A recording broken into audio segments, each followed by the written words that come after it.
बनकर शिक्षक कुछ ऐसा कर जाना है, शिक्षा का प्रकाश चारों दिशाओं में फैलाना है।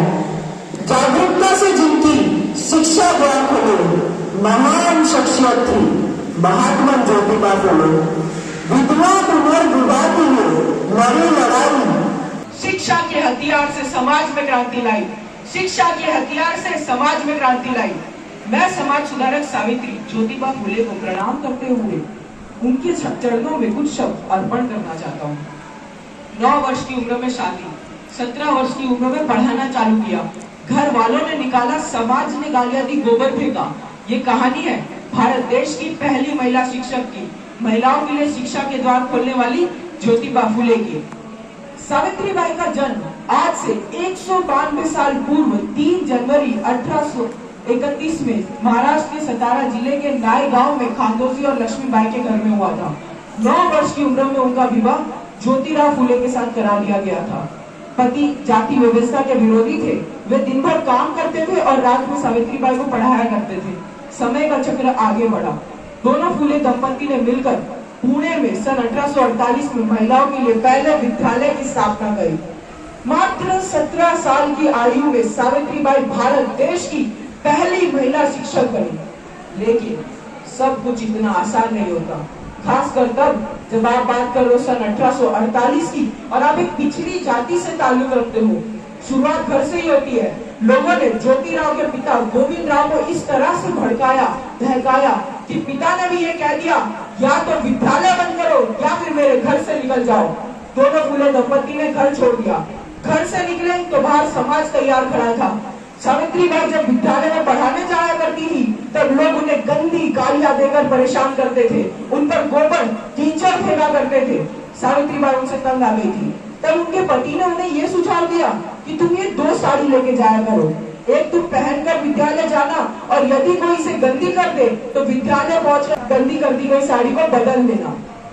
इससे परेशानी का तो हल निकला, लेकिन समस्या खत्म होना अभी भी बाकी था।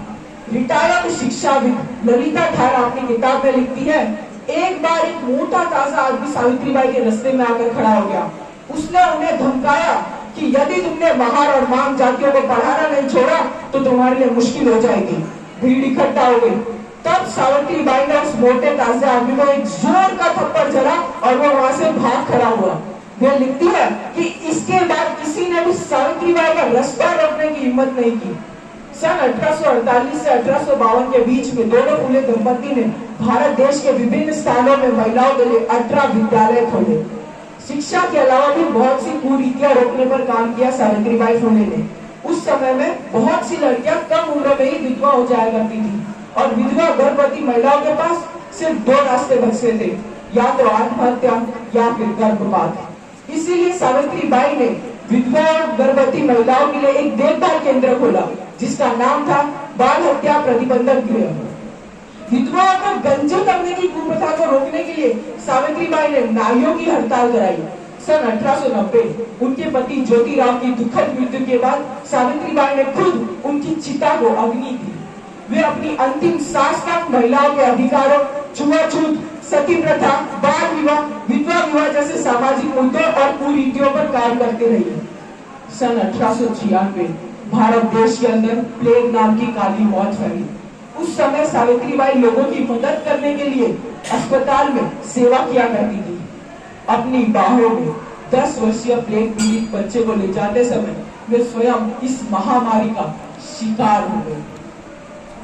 दिया दान जो ज्ञान का, किए जो समाज में सुधार। दिया दान जो ज्ञान का, किए जो समाज में सुधार। कितने शब्द भी कह दूं पर चुका नहीं पाऊं उपकार, पर चुका नहीं पाऊं उपकार। परहित जन सेवा में जिसने था तनमन अपना वारा, परहित जन सेवा में जिसने था तनमन अपना वारा। नमन करे उस सावित्री के चरणों में ये जग सारा, नमन करे उस सावित्री के चरणों में ये जग सारा।